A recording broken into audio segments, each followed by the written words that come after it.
The world needs B2K.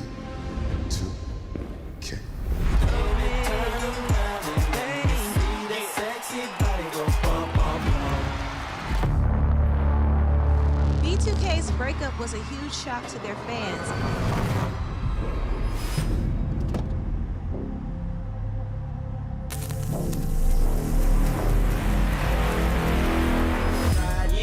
Boys for Life Tour.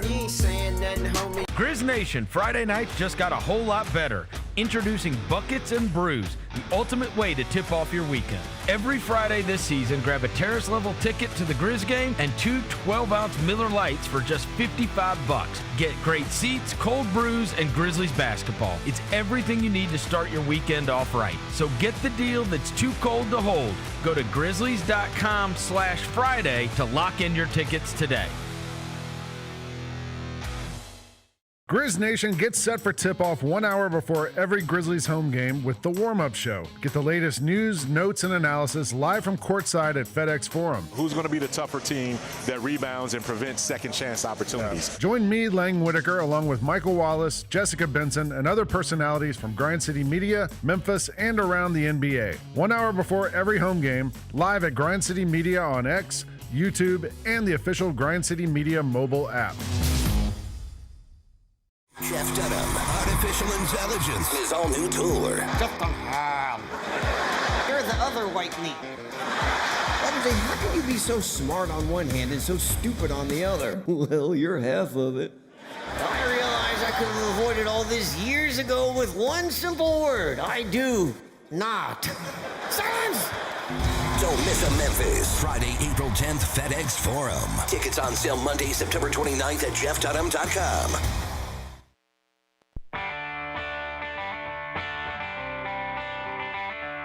Live from the Built Ford Tough studio at FedEx Forum, it's the Gary Parrish Show, presented by Ortho South, on YouTube at Grind City Media and the official Grind City Media app. Now, here's your host, Gary Parrish.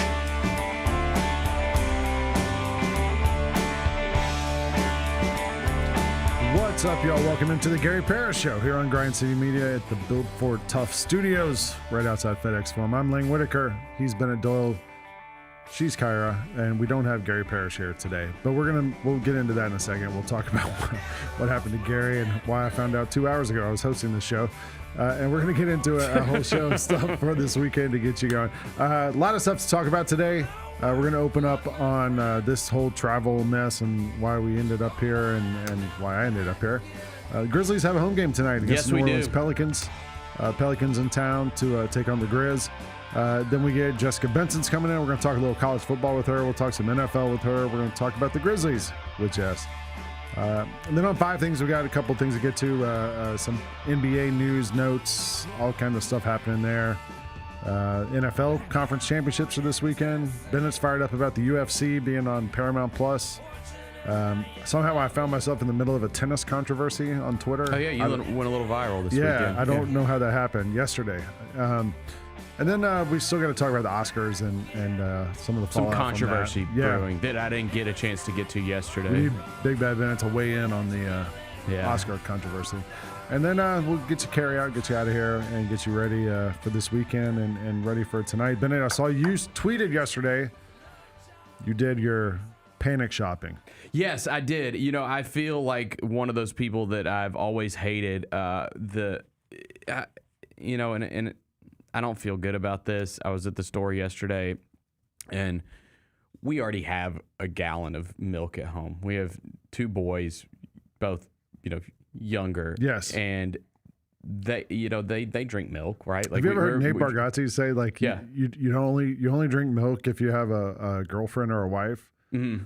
When you're single, you never have milk in the house. That's or actually, kids. That like checks out. I never had milk until I had a kid. I don't think I did either. Yeah. Okay, that's interesting. That might say something about us. As men. But when I was at the store yesterday, they had all this, like, they weren't out of everything. They were out of, like, bottled water. Like, you can't find the bottled water because everybody always assumes that we're going to have the boil water advisory during these situations. So all the water was gone and all the milk was gone. Everything else you could pretty much find.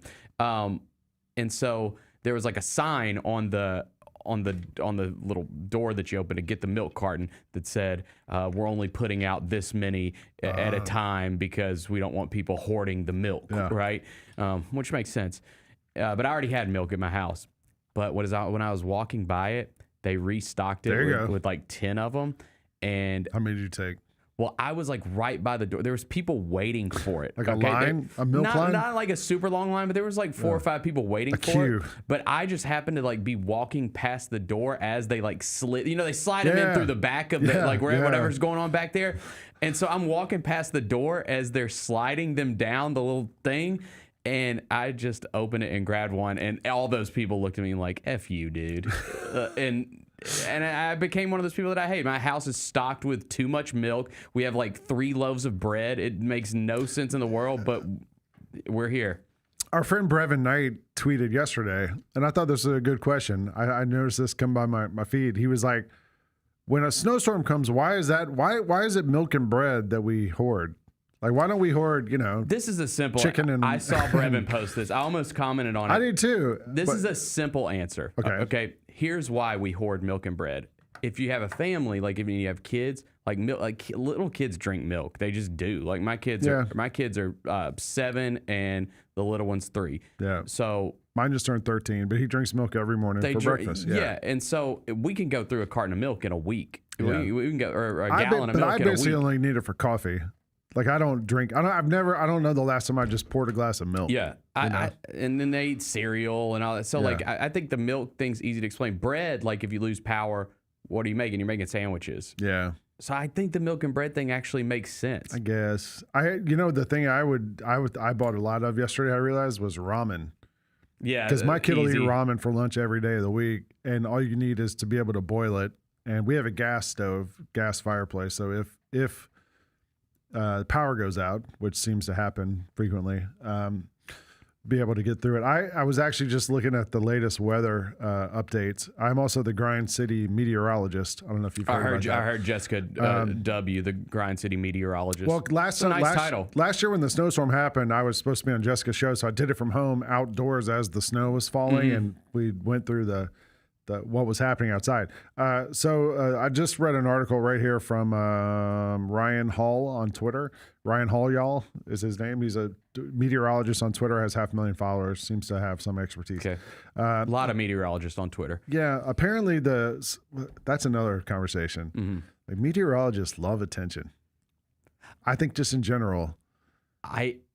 I tend to agree. Yeah, I mean, they get their moments, right? Like you got to be ready for the moment. No, they sometimes they force their moments. Like GP, it's always during sports. Like GP, I promise we'll tell you where GP is here in a minute. But like GP, this time of year, this is his moment. Like college basketball season, this is his moment. But I feel like these weather events, this is the moment for the meteorologist. But Gary's not going to burst into the weather with a special report about college basketball. Weather busts into the college basketball with a special report about the weather, as though local news is the only place we can get weather updates. Well, we did have Vernon was tied up in a massive weather controversy last year during was the NCAA tournament? Yes, I tweeted about it too, and somehow Vernon became like the spokesperson, so I got out of it. Yes, he got into it with the local weather people. I believe this was because it would have been on Channel 3 because it was the NCAA tournament, and they had the game on the little bitty box and everything else. Like I think that the proper way to handle that would be weather on the small box game on the big box. Here's a proper way to handle it: weather on your phone. We have apps now that do nothing but track weather. We have television networks now that do nothing but track weather. Okay, but Meemaw ain't on her phone looking at like the weather updates. Well, why is she watching the college basketball tournament? She needs her rabbit ears. Okay, there's other channels. CBS pays billions of dollars to show the college basketball tournament. This is true. Anyway, that's a whole conversation. But what were we talking about before that? I even forgot. Something about the weather updates. Oh, we're talking about milk and bread. Well, I looked on Twitter. I've got some Grind City meteorology updates. Apparently, the storm has already begun in some parts of the United States. Okay. Early indications like Texas? Early indications are it's worse than expected. It's very early. Because, last week we were talking about getting 20 inches of snow. Then it's gone down. Last night I saw 3 inches of snow. As of yesterday, I saw at one point that we might get inches of ice, an inch of ice, which is pretty dangerous apparently because it weighs trees down and stuff. Last night I saw we might get less than a quarter inch of ice. It was like a tenth of an inch. So it might be a little worse than they thought from those low projections we had yesterday.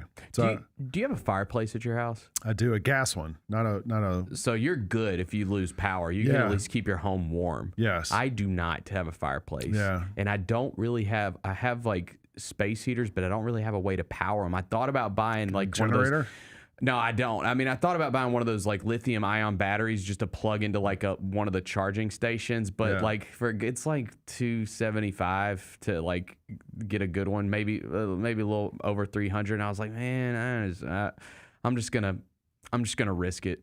Like if we lose power for an extended period of time, my family's gonna go to like my folks' house or my wife's folks' house, and they have fireplaces, and I'll just deal with it. I stayed in my home by myself for almost 2 weeks a couple years ago when we had that huge ice storm. Yeah, and it was actually kind of fun. It was like an adventure, but it was extremely cold. I mean, it was extremely cold. Actually, that's when you first grew the beard, right? No, I'm kidding. Yeah, no, it actually might be. That started it. Actually, I ended up radicalized me. I ended up coming here to the office because FedEx Forum's on like the hospital grid or something, and you don't lose power. So. Oh, it's one of the perks of working here. I came here and like was able to like use the restroom, use the internet, charge devices, all that stuff, and then go home at night and sleep under 28 blankets. Dude, I have my sleep pad in the have you know what a sleep pad is? No. They're like the ones that you can. It's smaller than a inflatable mattress, and they're like a sleeping bag basically, but it's like a pad you sleep on top of. I got it in my trunk. If I can't get home, because we're going to be down here all weekend. It's true. I'm posted up right here with power in my sleep pad. I have 2 couches in my office. There you go. So I might have to borrow a pillow. Yeah, that's cool. Thanks. It'll be I don't know if it's feather. I know you're a feather pillow. I'm a feather pillow guy. But where's Gary? Okay, so speaking of... How did I get a text at 7:30 this morning asking me to host this show? So speaking of airports and travel and all that kind of stuff, and we mentioned, like you said, the storm's already coming through in Texas a little bit. So I believe I sent Kyra a clip. This is the Dallas-Fort Worth airport last night. This is just the line to get into the actual airport in Dallas-Fort Worth last night. And this video just goes on forever. Like, look at that, dude. That's just to get into the airport. So those people trying to get out of Dallas. That's people trying to get out of Dallas. And so airports are nuts right now. They are recommending, if you've been watching the news, to not travel if you don't have to. Well, GP has to travel for a living. He did make it to Spokane, Washington last night. He's doing the Gonzaga game this weekend, but his luggage did not make it with him. And the reason that that's a problem is his microphone, all his equipment and everything to be able to do the show remotely, it is not with him. So GP is stuck in Spokane, Washington. What about his clothes to be on TV? No, he has no clothes. He was like, he's texting. So obviously the time difference, it's 2 hours behind in Spokane. And so he texted me last night. I didn't even see it till this morning. I was asleep. And I wake up this morning to all these text messages. I can just see him panicking because I'm not responding to him. And he's like, I'm in Spokane. I don't have my luggage. I don't know how I'm going to do the show. I don't have a microphone. I don't have anything to be able to do the show. I don't have any clothes. I just have the clothes on my back. I don't know what we're going to do. He was like, I'll plan something and we'll just figure it out in the morning. And like, he's sending me all these texts and I just wake up and I was like, dude, it's cool. We got it. we can handle it. So yeah, he's dealing with that right now, and that's like what it's probably like all over. But you said he knows where his luggage is. He knows where his luggage is because I'm pretty sure he puts an air tag in his luggage. That's a smart thing if to you're do. a traveler, like put air tags on your luggage. And so his luggage, last I heard, was in Atlanta. Yeah, literally the farthest possible place from Spokane, Washington, pretty much. And they're going to send it to him. So he said he probably is going to get it later this afternoon or tonight. So hopefully he gets his luggage, and hopefully he can get back home. That's the other thing is GP's supposed to fly back home before he goes back out to New York for his studio show. And I don't know if he's getting back Might home. have to go direct. I don't know if he's getting back home. Yeah. So good luck to GP. I know he's going through it today. He should be able to, like, even if his luggage doesn't get there, he can go buy like a sport coat somewhere. He told me he almost had a breakdown at the airport. Dude, there is no worse feeling than when that conveyor belt is just going. I know people listening right now have dealt with that, and it's just going, and you see everybody grabbing their luggage, and then some time passes, and yours isn't there, and that thing stops running. Well, if you have the AirTag, you know in advance, right? Like, you should know, like, you're on the plane. That's probably you true, land yeah. and your thing ain't there. Because I flew to Costa Rica this summer and did that and put the AirTag in there. And like, I was sitting on the plane in Dallas about to take off. I was like watching my bag get to the plane, make sure it got on, you know. So if you know now, have you ever had your luggage lost before on a trip? A long time ago, but it was figured out pretty quickly. Yeah, mine got lost one time when I was working for NBA TV during the NBA Finals in Miami, and I flew to Miami, and my bag didn't make it. But it came pretty quickly. It came like, you know, the next day they bring it to your hotel. They bring it like directly to you when they screw it up like that, which is kind of nice. Yeah, but I generally try not to check a bag. Yeah. So good luck to GP. I know he's having a rough morning out in Spokane, Washington. Well, he's going to miss tonight's Grizzlies, New Orleans Pelicans game. Grizzlies coming in off that loss to the Atlanta Hawks a couple nights ago. And the Pelicans have lost 14 of their last 16 games. The big news, of course, we get this yesterday afternoon when the 5 o'clock Grizz PR tweet drops like it does every day with the injury report. John Morant out tonight with a sprained elbow. Now, like you saw this happen, right, Bennett? Like, did you notice it when it happened during the game? It was when it was on one of the those blocks, or one of the blocks. Yeah, when he hit his arm his arm kind of got bent back on the backboard. I couldn't tell exactly what happened. It was on one of those chase downs where he did something and he came down holding his elbow. I saw him wincing and holding his elbow. He went right to the bench when it happened. Yep. Did you know? Like, he went right to the bench and was like, and I thought, oh, they're going to take him out, but they left him in and he played. He played through it.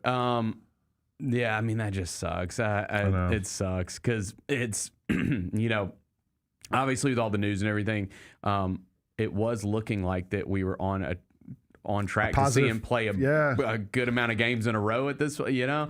And so it sucks that he's going to be out tonight because, and we'll see like what happens on Sunday too, because we'll see if we have a game on Sunday. I would assume we will. In fact, we will. My son's NBA ain't it's canceling Kids games. Day on Sunday. I know. My son's the PA announcer. Oh, is he really? Yeah. Yeah, we practiced last night. We practiced the pregame introductions on the couch last night. I might have my kid with me on Sunday. Bring him. I might. I mean, he's gonna be locked up in the house. Who knows how many kids are gonna be able out. to get here? You know, like, I mean, if the weather is anything like what we are like hearing, and as Grind CD's meteorologist, I can tell you, like, it's gonna be bad. Like, I don't know how many people are gonna come this weekend to these games. I will be here. Me too. Well, you got a Jeep too. Yeah, we both have Wranglers. Yeah. We can traverse this stuff. I know. It's kind of fun. It is fun. Yeah. It's one of those things that you feel like you feel manly. I know. You do. like my wife is like, "How are you going to do this weekend? I'm worried about you." And I'm like, "Babe, I got a Jeep. I got this. Okay, I can Actually, handle this." I got fed a video yesterday on YouTube. I was watching something completely different. I got fed a video about how to drive in the ice. Yeah. You know, like how not to slide in the ice. And I started watching it, and then I love tap your brakes. You don't. You never. You try no to gas. Try to never hit your brakes. Don't slam the brakes. Possible. Try to steer into the slide. Yep. So whichever way you're going, you steer into it. Yep. But I started watching it. Then I was like, maybe this is bad luck. Like, if I watch this, maybe that means it's going to happen to me. And as it happens, this is going to go through my brain of like, oh wait, remember the YouTube. So I stopped watching the YouTube video. So I won't get into a sliding ice thing. But with our Jeeps, even with the Jeeps, like, we got to be careful of the ice. Like, the ice can still, like the black ice especially. The four-wheel drive don't matter in the ice, buddy. You hit that thing, you're gone. You're gone, so, sliding into a telephone pole. Yeah, so we'll see how many people get down this week. I might bring Noah, though, if in case a spot opens up for him to show off his skills. He could do it. Okay. He might be like take over for 5-star or BLJ or somebody. That'd be cool. You know? Yeah. That'd be cool. Anyway, but tonight we have this game. Which, I mean, I don't think the snow's coming until later tonight, tomorrow morning. So come on out tonight and get to see the Grizzlies and the Pelicans. I don't know what to expect from this game tonight. I mean, well, the Grizzlies. Okay, so they had 9 guys the other night. Pelicans have won 10 games all year. Is Santi back or is he still out? He's tonight? out. He's definitely out. So Zion's back for the Pelicans. Zion's playing. If it's the same roster that you had going into the game the other night, then it would be 8 total players. But you would assume that maybe they're able to bring Omax and Jemai Mashak up for this out game. tonight. Mashak's definitely out. So you get Omax at least, which gives you somebody that can play bigger. Well, especially against that New Orleans has like Yves Missy and Derek Queen, like they've got size, and so you want some size on there. I mean, the Jordan Poole has shot them out of games all season long. We'll get to him in a minute. But Alvarado out for the Pelicans tonight. Also, Herb Jones is questionable, I believe, with the ankle. Trey Murphy's been really good for them too. So they have a lot of like wing size depth, and we'll see how the Grizzlies are able to match that. But yeah, I don't really know what to expect from this thing tonight. Well, why don't we bring JB in here and see we'll what talk she about expects. Jessica. Yeah. And Jessica Benson will be here in just a second. We'll talk with her about the Grizzlies, some breaking college football news. We'll get to that too. And I'm going to put Jessica on the spot. We'll take a break. We'll be right back here on the Gary Parrish Show. Grizzlies fans, dunks, dimes, and no looks are great on TV, but nothing compares to catching them IRL. And that starts with buying tickets at Ticketmaster, the official ticket marketplace of the Memphis Grizzlies and the NBA. Ticketmaster gets you to the game so you can catch every highlight in person. From seeing your favorite Grizzly stars up close to hearing the squeak of the sneakers on the hardwood. Put that jersey collection to use and get tickets at Ticketmaster. There's no better brag than saying you saw it live. See you courtside, Memphis. Own the 2025-26 Grizzlies season with the 10-game Flex Pack, the ultimate way to catch all the action on your terms. Choose your favorite matchups from intense rivalries to weekend thrillers and customize your pack to fit your schedule. With 10 games to pick, you'll never miss the moments that matter most. Visit Grizzlies.com/packs today to build your perfect ticket pack and cheer on the Grizzlies your way. It's your team, your season, and your schedule. So don't miss out. The only thing better than Saturday Night Hoops is when it comes with an exclusive Grizz hoodie. Every Saturday this season, $60 gets you a Grizzlies ticket and a limited edition Grizzlies hoodie. 4 different hoodie designs dropping across 4 Saturday games. Not sold anywhere else. Don't miss your shot to collect all 4 designs. Grab your tickets and gear up now at Grizzlies.com/Saturday. Do you feel like you have had a matchup or an opponent or a moment where you're like, oh, I'm in the NBA now? When we played the Warriors and Steph on the left wing hit like a step back 3 like right in my face. Like, I remember watching this on TV and I'm the one getting scored on. Tune in to the Jessica Benson Show with CJ Hurt live every weekday at 8 a.m. on YouTube at Grind City Media and the official Grind City Media app. Kroger shoppers and Grizz fans. Want exclusive last-minute discounted ticket deals texted straight to you? Sign up with the new Kroger Buzzer Beater deal. Fans can sign up by texting Grizz to 636-479 or visit your local Kroger store in the Delta Division and scan the QR code. By signing up, you agree to receive recurring automated promotional and personalized marketing text messages from the Memphis Grizzlies. Consent is not a condition of any purchase. Message frequency varies. Message and data rates may apply.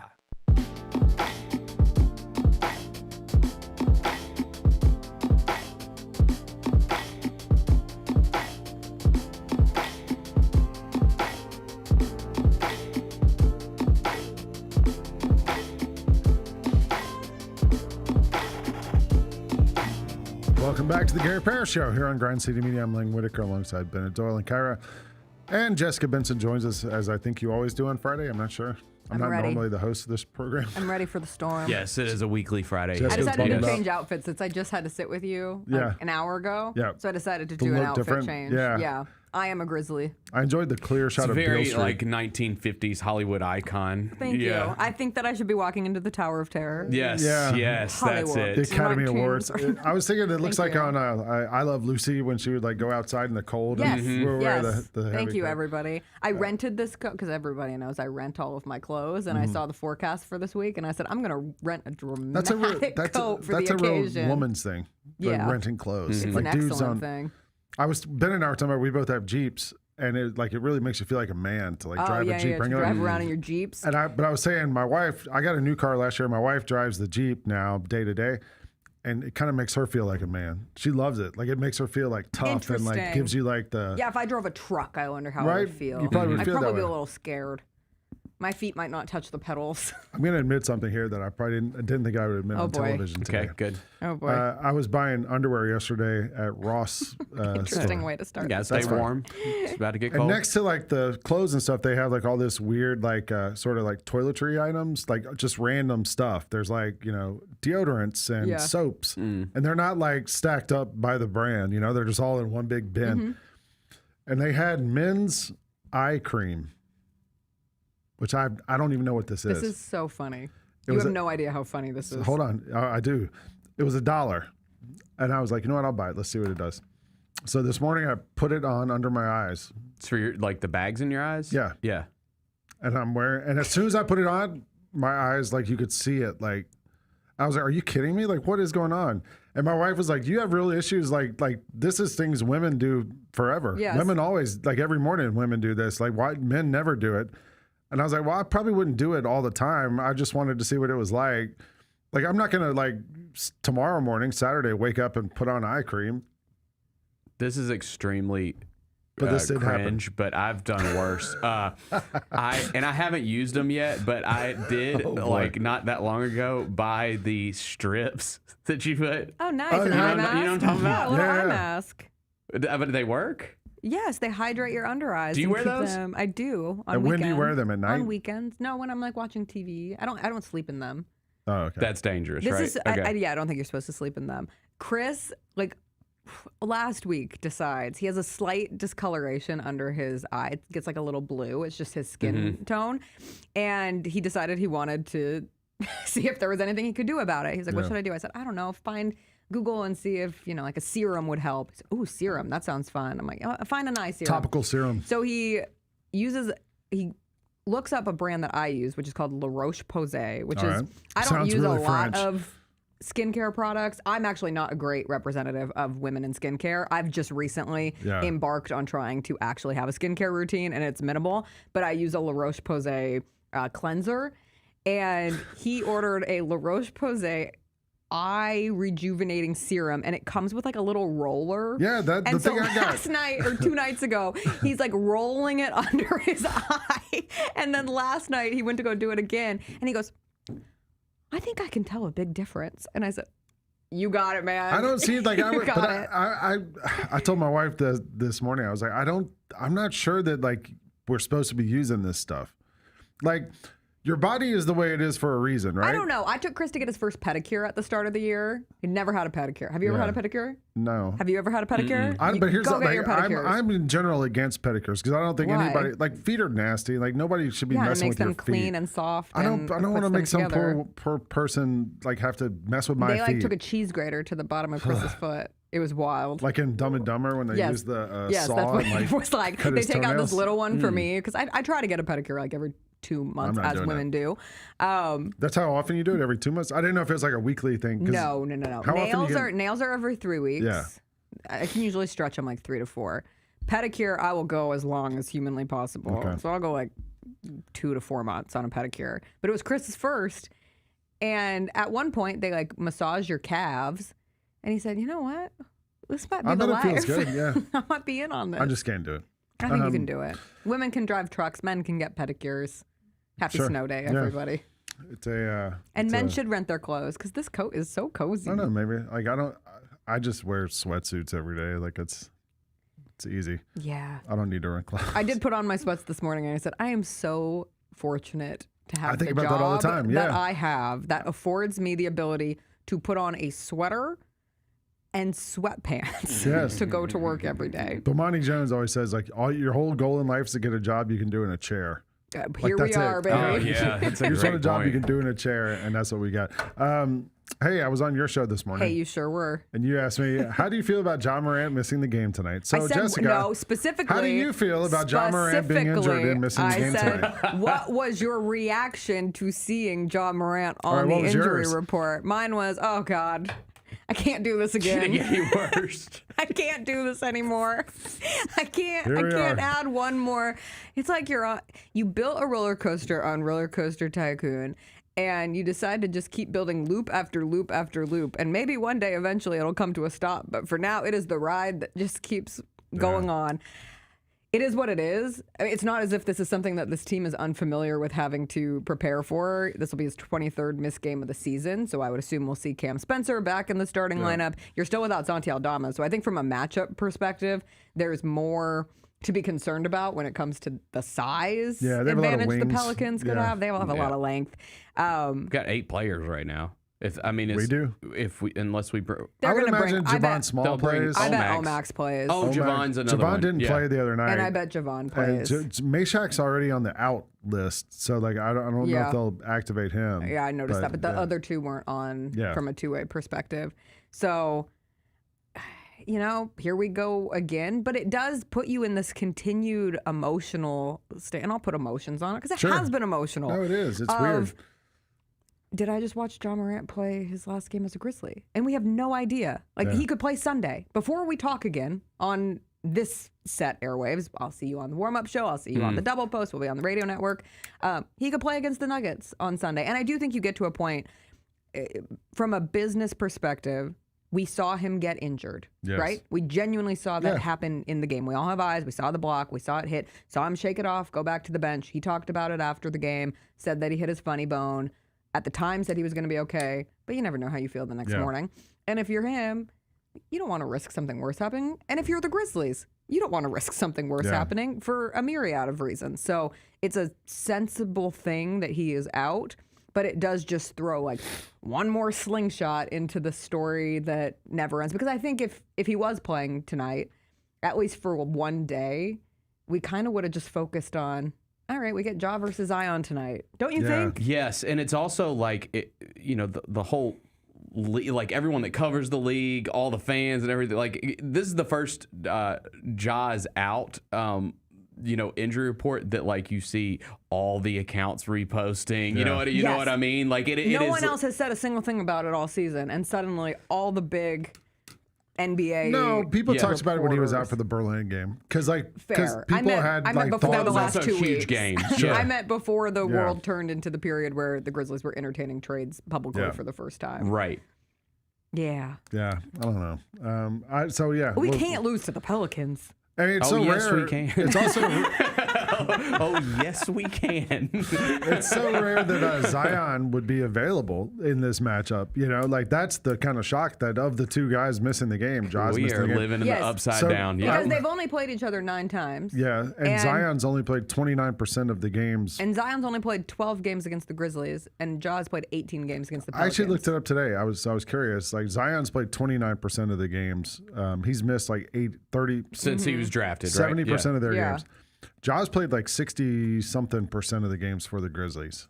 It just shows how few games Zion has really played. Like, it's I pretty remember remarkable. talking with you about the graphic that was going around, and I don't know if it would still be accurate, but players over the last 3 years who have played more games than John Morant, and at the time it was like Joel Embiid was right on the cusp, and Kawhi Leonard, and Anthony Davis, all the guys that you associate with street clothes and being on the bench. But it really drives home how unavailable Zion Williamson has been over the course of his career. Like when you're talking about availability, and that's where it's wild that this trade deadline season, all the reporting has been that the Pelicans don't intend to move him. Yeah. And maybe it's we're stuck with it, we're riding it out kind of situation. What's his value? Well, that's, I think, the real We're thing. having these, what is someone's value? Yeah. What do you get for him? I also saw the all-time Grizzlies and the Pelicans are 41-41. It's kind of crazy, right? Like they've played 82 games against each other, and they're split exactly down the middle. Well, something's got to give. Something's got to give. Tonight, we'll see who's able to do it. Hey, we have breaking college football news. Did you see this? No. According to sources, the college football playoff will remain a 12-team field in 2026. I'm surprised, actually. The SEC has been pushing for a 16-team. The Big Ten wanted 24 teams to get more of those crummy Big Ten teams in there. But SEC wasn't ready to do that, so apparently it's going to stay at 12. I did see a tweet from Brett McMurphy. Yeah. He said changes to the playoff are going to be that auto bids are going to go to each of the Power 4 champs, regardless of your ranking. Okay. And Notre Dame is guaranteed an at-large bid as long as they're ranked in the top 12 in the final poll. To which I would say, like, if they're in the top 12 in the final poll, they probably deserve to be in the but then does playoff. it shade a committee's eyes looking at Notre Dame, knowing, like, do they ensure that they are in the top 12? Then it becomes not about the CFB committee. And then it becomes about the voters of the top 25. Right. Which is, you always hear stories about coaches who, like, don't even do the voting. They, like, let the SID vote or whatever. So the voters for the top 25 all of a sudden have this mandate, if so, to make sure Notre Dame gets in. I thought this playoff was obviously awesome, and so I wouldn't have the final game was for it to be. I had issues with it. I know you had issues with it. It was a pretty good playoff. Tulane shouldn't have been in. But I'm fine with those games happening. And if they were a 16-team playoff, then you get even more of a concentrated who wins out of the first round and then going into the next. I more have an issue with the calendar at this point. Needless to say, it would not surprise me if eventually we get to 16 teams. It feels like that's the track that we're on, but I won't sit here and be upset about another honestly, year my of biggest 12. takeaway was that, like, those first round, those home games were so awesome. Yes, I want the second round to be. They're never going to do it because Georgia, they Ole Miss got a home game in the second round. Forever. Ole Miss got a home game in the Sugar Bowls. Yes. Georgia had to go on the road and play at Ole Miss. Indiana had a home game everywhere. Well, Miami had a home game in the championship. I would question that. Yeah, it should have been a home game for arena. Miami, but my God, it was like Indiana fans came out of. We talked about it on my show earlier, just how many Indiana fans there are in this world. So you good with 12 teams? I am good with it, but I have a lot of other things that I would like them to take care of. I'm just worried staying at 12, they're going to try as soon as possible to push out the group of 5. Yeah. That's why I was kind of rooting for 16, just because I think the one group of 5 team. Yes. Yeah. It feels like if they're going to stay at 12, they're eventually just going to make it so where the group of 5 can't get in. That's what I think. And you only say that because you're a Memphis fan. It just feels like it's you saw all the discourse about the blowouts with Tulane and James Madison. That's what I like. So why do we need to have them in there? I don't want them in there. I don't want a group of 5 team. I want the 12 best teams to play in the playoff, not a charity case. It's not a charity case. James Madison was a charity. James Madison had no chance of winning a game. Tulane had no. They both got killed. Like, these teams should not have been in the college football playoff, Bennett. I mean, you can admit it. No, it's okay. That whole then it's an invitational. Then we're not including the entirety of the sport of college football. So it if is we an get invitational. No, it's not. It's a playoff. So if you want to call it an invitational, call it an invitational. Like, you know what I mean? Like, in college basketball, we let crappy teams play great teams in the NCAA tournament. Yeah, that's a problem. If every team does not have an actual path towards the playoff, then it is not a playoff for the whole sport. And half of your conferences are not the power conferences. I agree that you could put a cap on they have to be ranked in a certain space.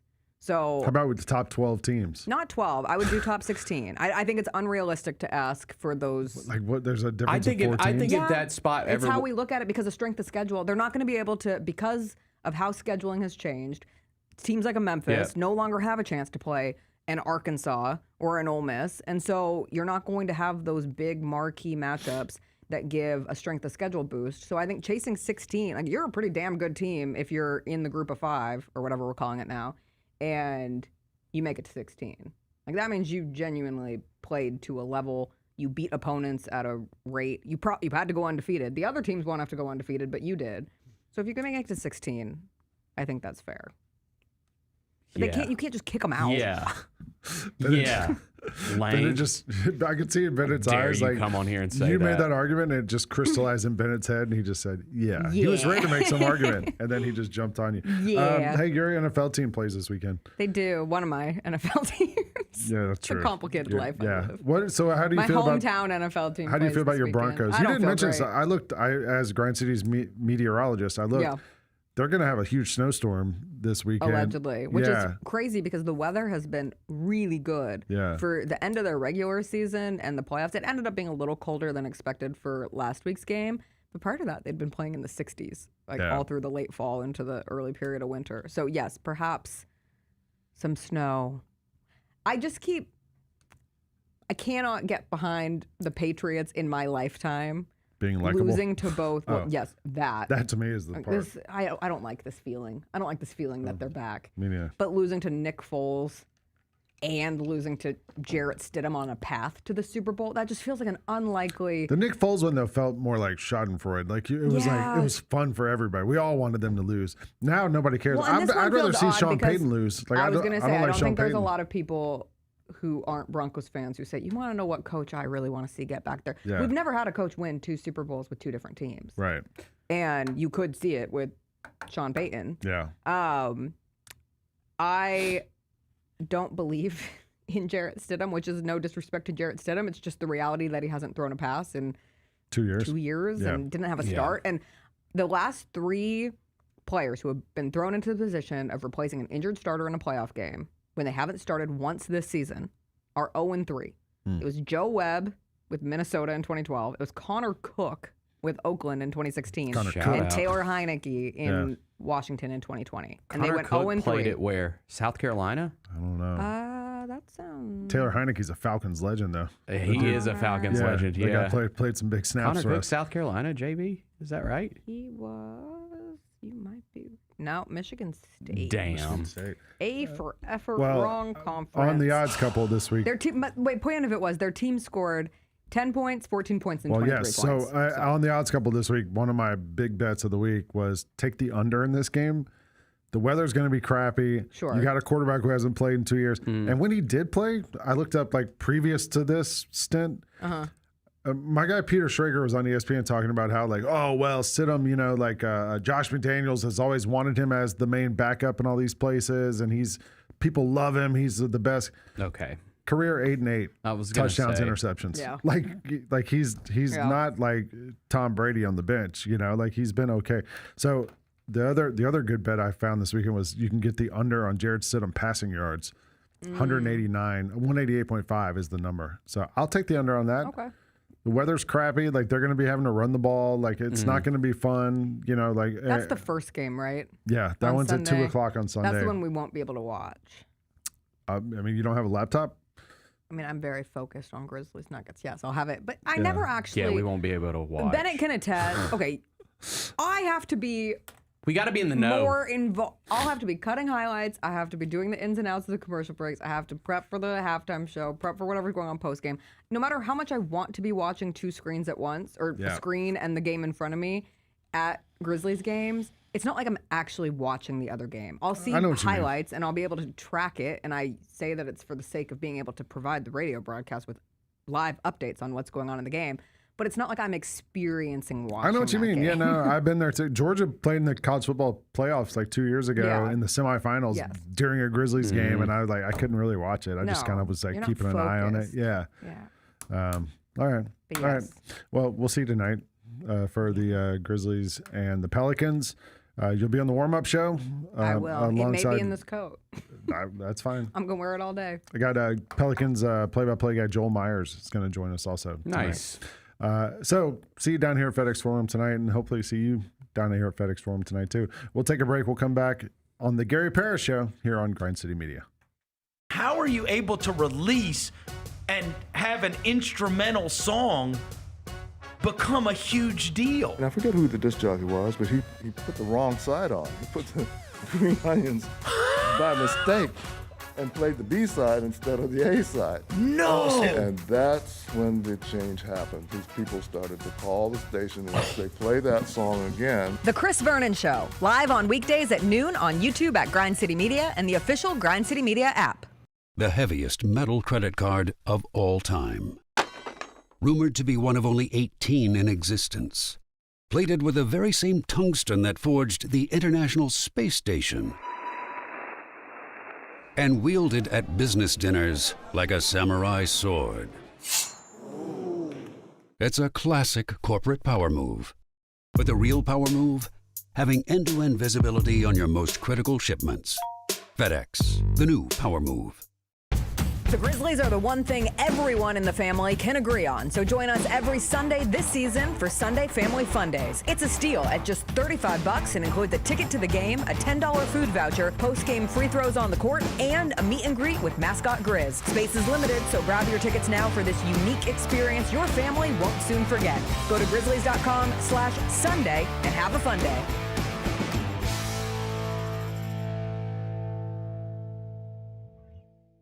How would you describe your rookie season so far? Growth. The best way to grow is to be thrown in the fire, and I think coaches and all of my coaches have done a good job with that, because I remember having a conversation with him. He was like, the fastest way and the best way you're going to learn is if I throw you in the deep end and you try to keep your head above water. Tune in to the Jessica Benson Show with CJ Hurt, live every weekday at 8 a.m. on YouTube at Grind City Media and the official Grind City Media app. Now that's the new edition way. I feel like there's another level we can take it to. What you think, Mike? 2 steps ahead of you, Slick. What's good, bro? What you doing, man? I'm in. Woman, you don't even know what I'm getting ready to ask you. Here's the vision. All 3 of us on the same stage every night. Gonna be crazy. No barriers, no separation. It'll be like 9 kings and a queen. The next level starts now.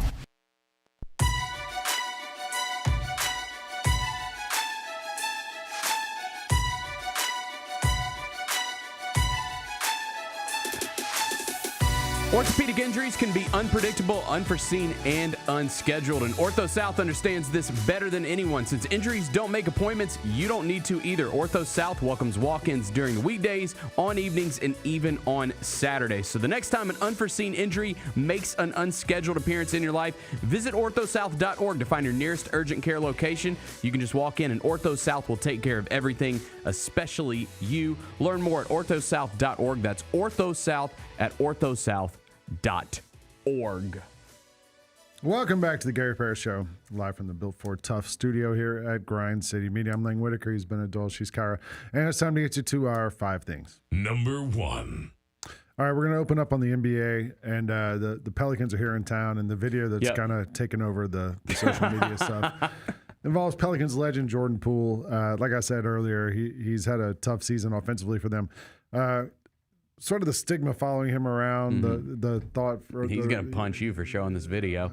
Well, I'm not the only person showing it because it's been all over the place. Jordan Poole, apparently this looks like it's in the Pelicans office if you look at the video, because there's like the chairs have the Pelicans logo on them, but there's a bunch of kids meeting some of the players, and this happens. What's your name? Jordan, what's your name? Sorry, what's up? You got a question? Who's your favorite best teammate when you used to play for Golden State? Golden State? I had a lot of really good teammates. I would probably say Kawhi Leonard, who's on our team now. We grew up together, so we kind of had a relationship. But Steph's up there, Clay's up there, Andrew Wiggins up there. All those guys are still super cool. You used to watch when we were in Golden State? But how did you feel when Draymond punched you? Oh my God, bro.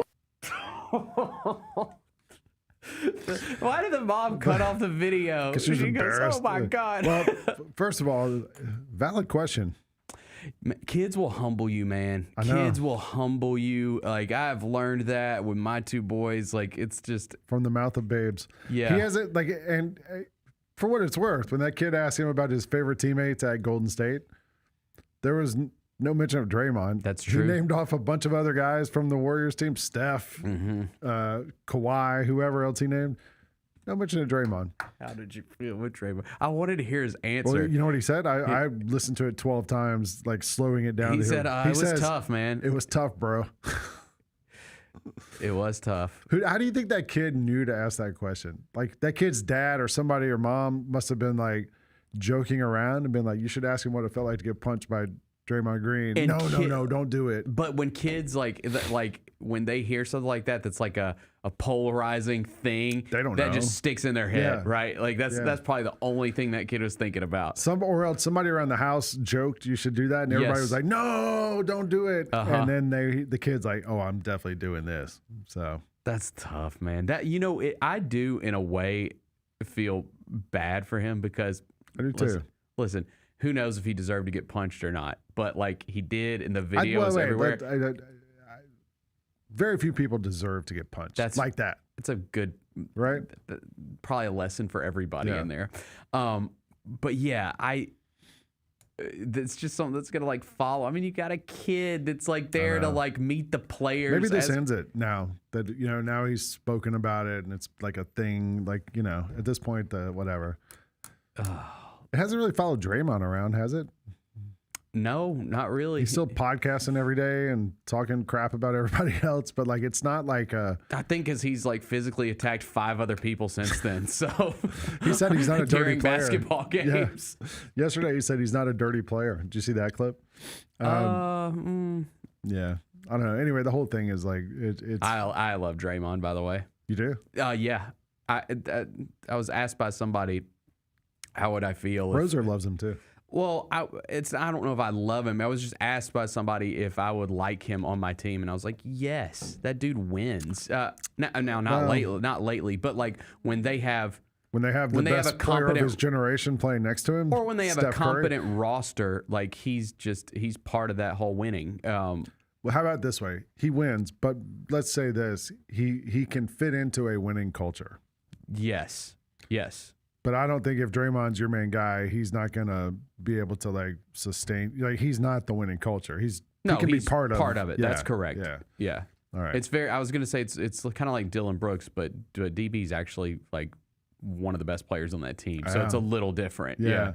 Well, Draymond also he can't shoot. Like he's good at stuff that like doesn't get you points. Right. Like he can play defense and help and do that stuff. But he's not going to be able to go out and get you 18 or 20 points in a game. Yeah. We had the Battle of LA last night. I actually haven't seen these highlights. Luka Doncic and the Lakers were at it. Yeah, Luka had a crazy Clippers. shot. If you want to throw that video up, Kyra, look at this. Look at this. How? Foul One baiting. leg, yeah. It was a bit of a foul baiting, wasn't it? He stepped like 3 feet to the side and got that shot off. He had a big game last night. He had over 30 points, I think 12 assists. They lost though, and the Clippers, like if you're one of those people that care about the standings, like where it relates to the Grizzlies right now, it did put them a full game up on the Grizz for that 10th spot and final play-in spot. They were kind of hanging on like half game, like it would kind of flip-flop a little bit, but now they're full game up, and they've got Kawhi back. Like they've been playing better. I think that feels like see how long that lasts. We will see how long that lasts for sure, but that's clearly a team that like would like to try to make a run and move up in the standings. Well, they were built to be good, like not to be bad. Yes. Like they spent a lot of money on that roster. Derrick Jones has been hurt for them all year. Like he was supposed to be a big part of that. I was watching that Sixers game last night. Joel Embiid was awesome. Finished with a triple-double. After he's another one of those guys you kind of like every once in a while you just kind of write him off being hurt. Dude, he was amazing when they were here a couple weeks back. Embiid was great last night for them, and but they had to win the game in overtime when they shouldn't have. Did you see this play? No, we can get I the didn't see replay of this. Kyra, if you want to throw it up, it's Tyrese Maxey has a shot. Tie game, 10 seconds left, and Tyrese Maxey gets the ball, and here you go. Yeah, here we go. To get a good play, one-on-one, he gets the corner. With 5, Tyrese Maxey is blocked. And they goaltend it. We've got whistles. And they don't call goaltending. Udoka called time. Embiid and Nick Nurse And they're freaking out because are furious, saying that this should be a goaltend. Yeah. That was a bang Let's play. see. Here we go. Clearly. Oh, yeah. It was pretty clear. Like, even in real time, you could see it kind of double hit. That's got to be a bucket. Oh, yeah. It hits the backboard first. Most definitely. No doubt about it. I don't, No so doubt about it. they didn't review it. You can see the crowd seeing it. Which I think, I thought the officials were allowed to. I did too. To review it. That's brutal, man. And the Sixers No are review. beside themselves. They have a jump ball. Nothing happens. They go to overtime. Sixers win it in overtime. And you can't challenge that, or maybe he I didn't guess have that a challenge. one you can't challenge in the last 2 minutes, right? Oh, Or yeah. whatever it is. Yeah. They're saying it was an inadvertent whistle. Oof. That stopped play. That 2-minute report, that's going to hit different. That sucks. Well, what are you going to do? And they won the game. Like, I didn't. maybe in overtime they got a call here or there. I don't know, but yeah, that's a bad miss right there. Okay, yeah, fun night in the league last night. There's a lot of around the NBA right now. There's a bunch of like trade stuff being talked about. All right, you can kill it, Kyra. How this one ended in regulation. Yeah, there's a lot of names getting thrown around. Of all these guys, who would you want the most, Bennett? You ready? Mm-hmm. Let's go. This is trade rumors. Yeah, just names I've seen on like Hoops Hype. Anthony Davis. He's injured. Yeah, but would you want him? Like, no, he's been in the league forever. I think he's like, I think Anthony Davis, like when healthy, can still help teams win, but I don't think we're ever gonna see like he's been in the league forever, all man. Right. How about Jonathan Kuminga? I don't know, man. I don't either. Like, I've always been intrigued by him. He was always a guy that I was like, maybe the Grizzlies should like kick the tires. Yeah. But there's got to be a reason that like Steve Kerr, Steve Kerr's won championships. Whatever you think about the guy, like, and he is just like, I'm not playing this dude. Why? There's got to be reasons. Yeah. He played last night and got hurt. Yeah, he got a sprained ankle or whatever. It's not a serious injury, but he might be out for a few weeks here with 2 weeks to the trade deadline. Not a great time for that. Domantas Sabonis. Love Sabonis. Not really a floor spacer. No. Is that an issue? I like Sabonis though. I mean, he's a walking double-double out. You know, I like. He can help somebody. That I think would be interesting for a good team. DeMar DeRozan. Like, I don't know if he's be available, but like he's to me like a guy who can fit into a good team. He doesn't have to take 30 shots a game. Savvy vet. Gets in the mid-range, can just kill you in the mid-range, you know. Other guy I saw mentioned who I thought was interesting was like Gogo Batadze on the Magic. Oh, yeah, he was good when we saw him in London. Yeah, like for a team that needs a big. In Berlin. Daniel Gafford was also a name being thrown around by a lot of teams. He's another good big. By the way, good bigs. Funny stat I just came across today. It was in the notes for tonight's Grizzlies game. Our guy, the Landman, Jock Landale. Mm-hmm. Love that. He had his 6th double-double of the season. Nickname. Thank you. Against the Hawks on Wednesday. 6th double-double of the season. Before this season, he had played 4 NBA seasons. He'd had 6 double-doubles in his career. So he's already matched that this season. He's also got at least 5 offensive rebounds in 6 of our last 8 games. He is a guy that got way too much hate early in the season because he was clearly, and even now, like he's been thrust into a run. And now he's playing way better for the Grizzlies, recently. Yeah. But early on, it was a bit of a struggle. But it was like, dude, he was brought here to be the backup center. Like he's he's thrust into a role he wasn't asked to play. I think he's really good. Like if they, if they get Edey back, I think Jock Landale is just like a great fit for this team as a backup center. Yeah. And we'll see if they bring him off the bench again tonight and start Conchar again. Yeah. I didn't have any issue with that the other night because you've got 2 real bigs in Jaren and Jock Landale right now, and Jaren gets in foul trouble. So like against a Hawks team without a lot of bigs too. Like a Hawks team has lots of wings and that kind of stuff. Like that Conchar situationally made sense. Right. And I feel like you just have to stagger Jaren and Jock Landale as much as you can now with as shorthanded as you are. Especially with Santi out. Santi's with Santi out. That's Santi's right. the leading rebounder. Yeah, and you can start Santi and Jaren. So without him, it's just they're in a tough spot. All right. All right. Number 2. Who's next? Number 2. We kind of already talked about the conference championships, but I think this is the least excited I've been about the conference championships in the NFL in a long time. There is just no riveting story in my opinion. Who's the biggest star left in the conference championship? Matt Stafford? Drake May? Puka Nacua? Like, I don't know. Like, there's not like a NFL superstar. Sam Darnold? Yeah, I mean Jackson Smith and Jigba. Like, no, it's a good question. It's a good question. I just the thing that sucks, and it's why I wanted the Bills to get through so bad is you just don't have this great, unless you're a fan of one of these teams, right? Yeah. You just don't have a great story to root for. Like all of these teams have had success in recent memory.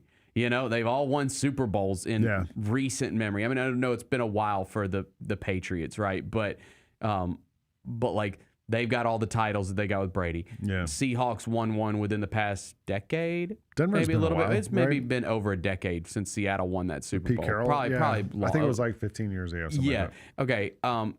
Rams were recent. And Denver got the one with Peyton Manning. That's true. Yeah. So yeah, Rams are recent. Like there's just I don't know. There's not like the plucky underdog. There's not the team that's just never gotten over the hump like the Bills. Like it's just it doesn't excite me. It's the least excited. If you I've had been. to root for one of these 4 teams, who would it be? Man, honestly, Jared Stidham and the Broncos. Like I mean, that's maybe the big underdog story remaining. I really do not know who I would root for. I think if I had to, I really I don't like know. any of these teams. I mean, which isn't to say I dislike the teams. I just don't like them, any of them. Yeah, I mean, I love Mike Vrabel. Like, I wish he was still our head coach. Although I'm excited about our new head coach. I think he's going to be good. But I just, it's hard for me to root for that. I might go Seattle. Just Sam Darnold, like you got hated on. It's a fun fan base. I get that. The Sam They beat Darnold the crap out of the 49ers last week, and You no know, one really they- talks about it. I know the 49ers were all banged up and stuff. One thing that I hadn't seen get mentioned a ton is they lost Zach Charbonnet. That's true. One of their 2 running backs. Yeah, that it's kind of like a two-headed, Kenneth Walker and him, yeah. But Charbonnet scores all the touchdowns. Like he is the guy they use in the red zone, and I think that especially in the playoffs, like when you're playing a little more conservative, like in the red zone, and like I don't know, man. I think that's a big underrated loss for them. I think so too. Yeah. I mean, but they only if you're in week 3, maybe that's really problematic because you got a long way ahead. Right. Now you got 1 game, then you get 2 weeks off. That's right. So maybe it gives them a chance. I don't know. I on the odds couple, I picked the Seahawks just because they're at home. I actually saw a stat. So the last 4 times the Rams and the Seahawks have played, I might still have it on my phone. The last 4 times these 2 teams have played, there's a difference of like 10 yards between the 2 teams. Okay. Yeah, here it is. They played 4 times the last 2 seasons. The final score of those games, the aggregate score of the 4 games, is Rams 109, Seahawks 107.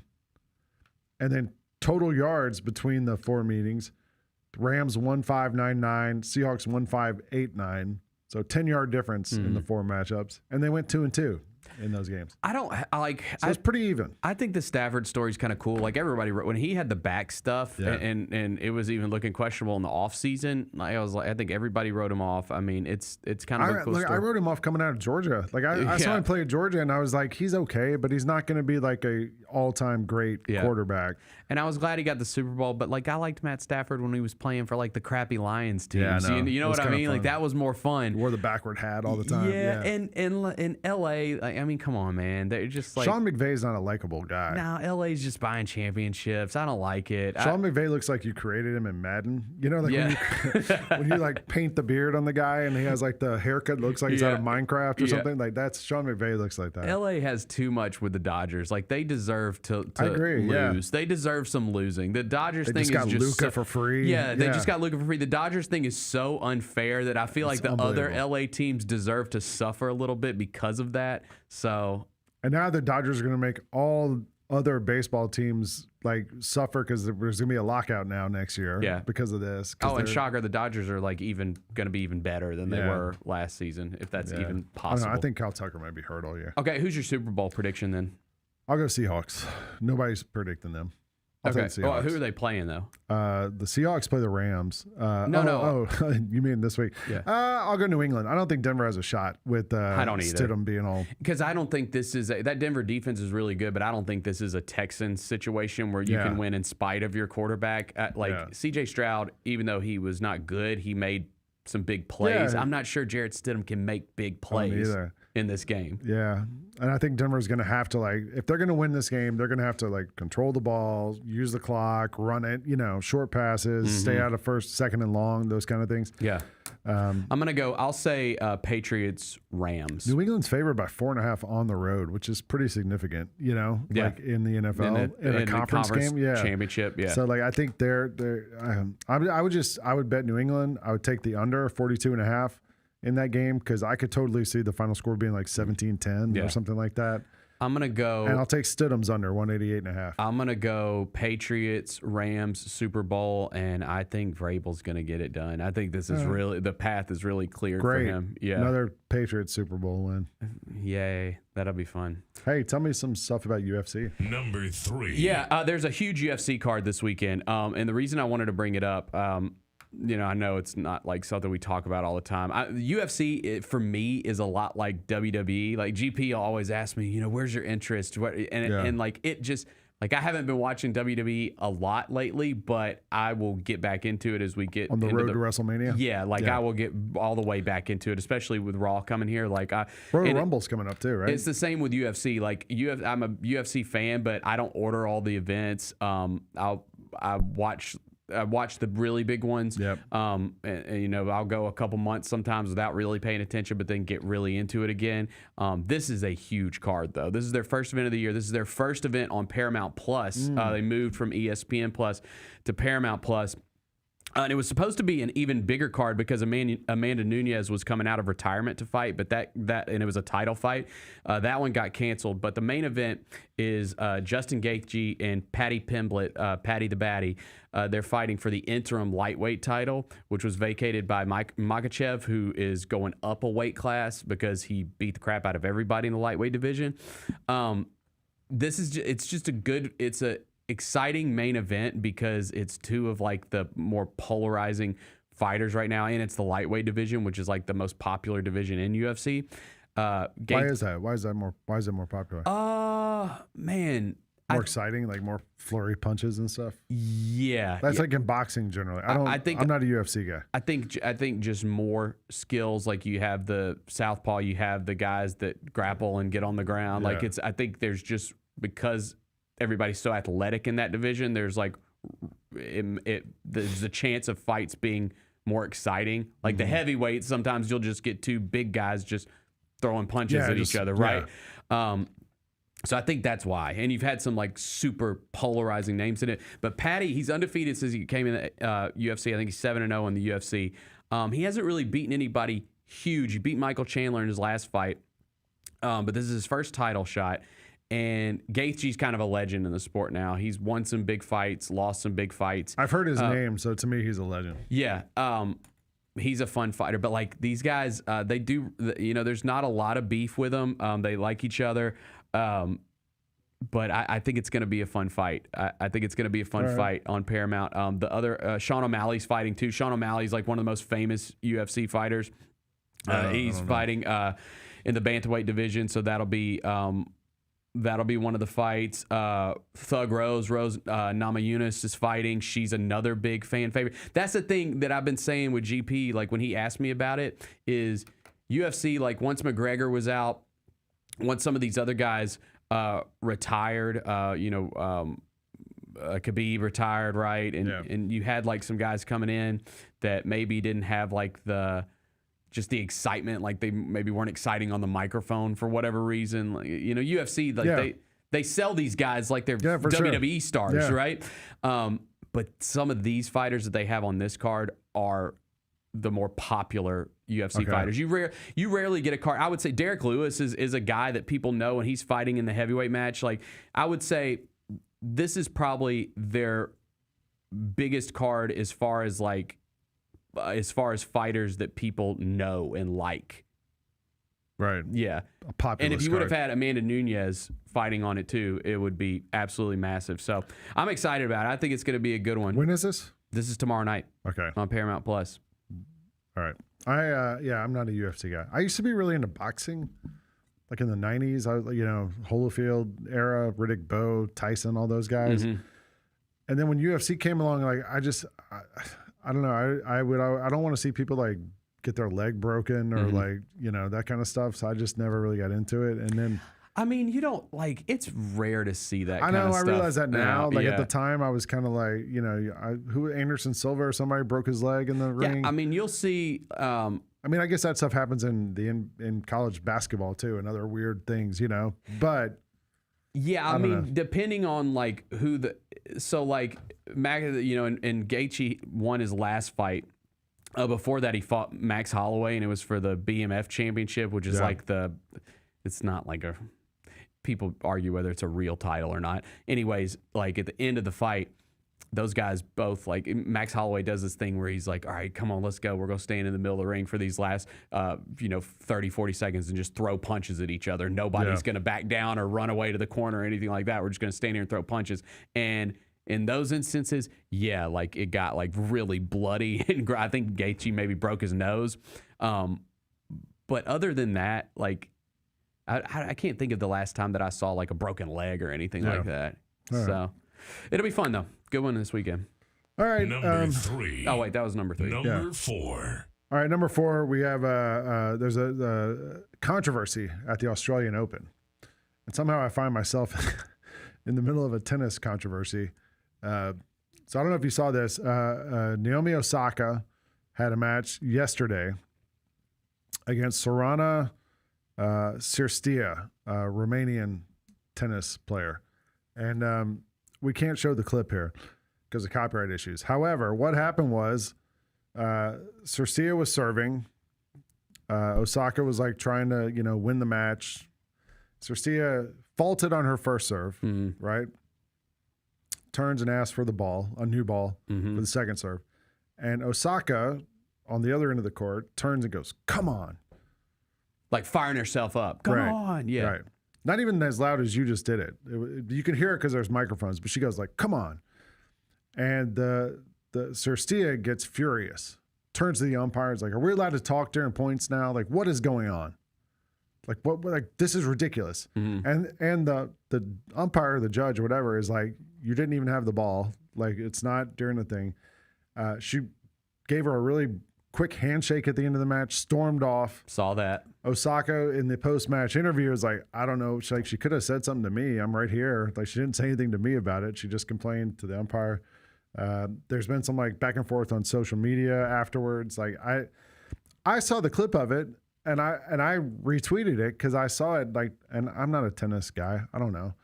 So I said, "I don't understand tennis. Like, so you can scream loudly while you serve the ball, because you've seen like, Sharapova and those people, like when they serve, they yell loud. But I guess like, so you're allowed to yell during the play, but you're not allowed to say something after the play." And first of all, I was told it's not a play; it's called a point. Yeah, dude. But get the whatever. lingo right. Come on.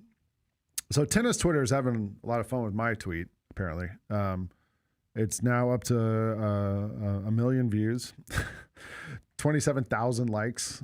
What's the response? It's pretty much down the middle. Okay. Like a lot of people are. Well, there's also like a third group of people just call me an idiot, which but about half the people are saying that like that there's decorum in tennis, Bennett. You're not allowed to talk during the match, during the point. Apparently, you're not allowed to like, and the grunting that we hear, that's considered like just part of the act of hitting the ball.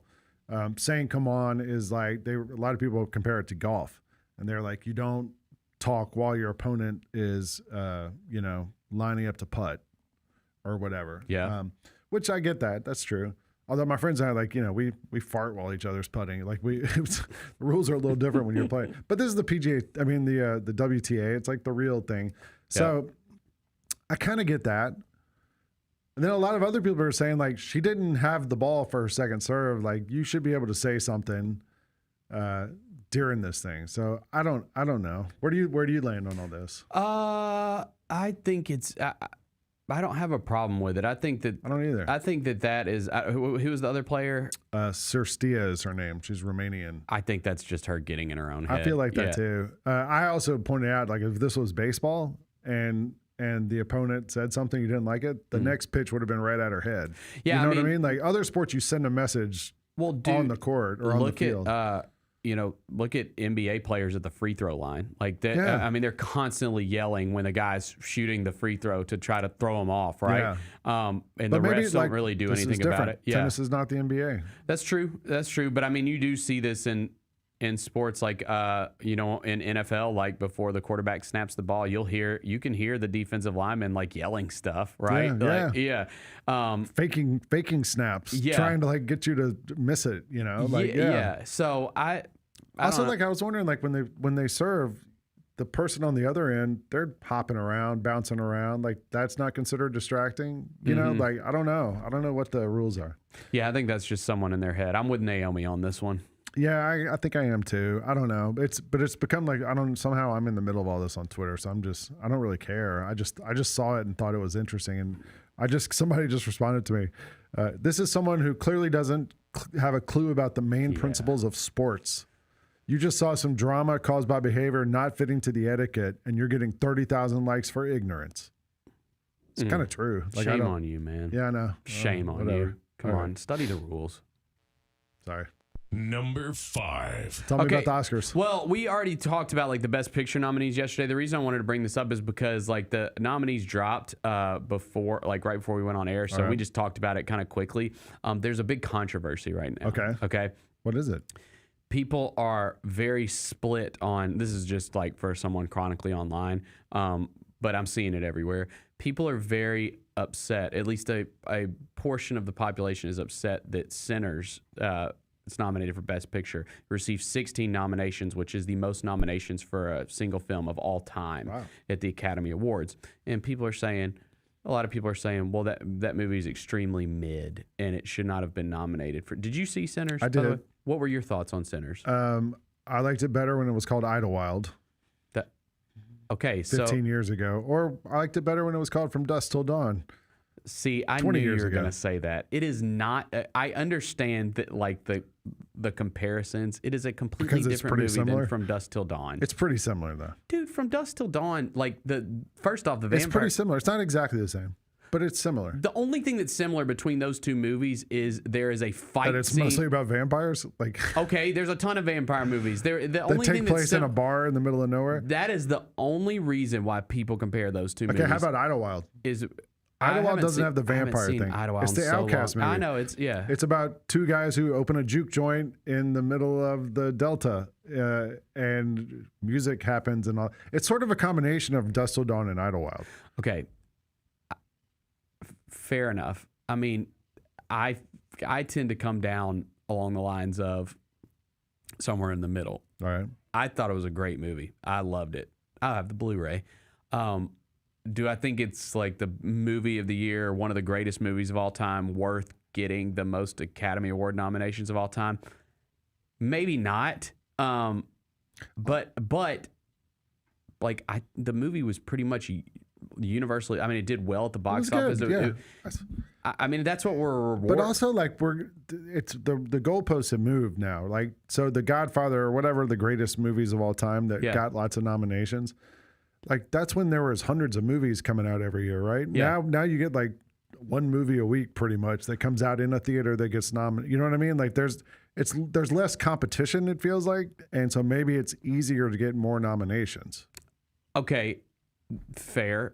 But for me, would you rather a movie like Sinners be nominated that everybody saw, like it was pretty much universally liked? Would you rather that movie that kind of movie be getting a kind of love, or a movie like The Artist that nobody saw and nobody cares about at all? La La Land. Yeah, like I liked La La Land. But nobody saw it. Like, I'm for movies that people care about getting the love. I actually really liked this. You're a man of the people. Yes. Yeah.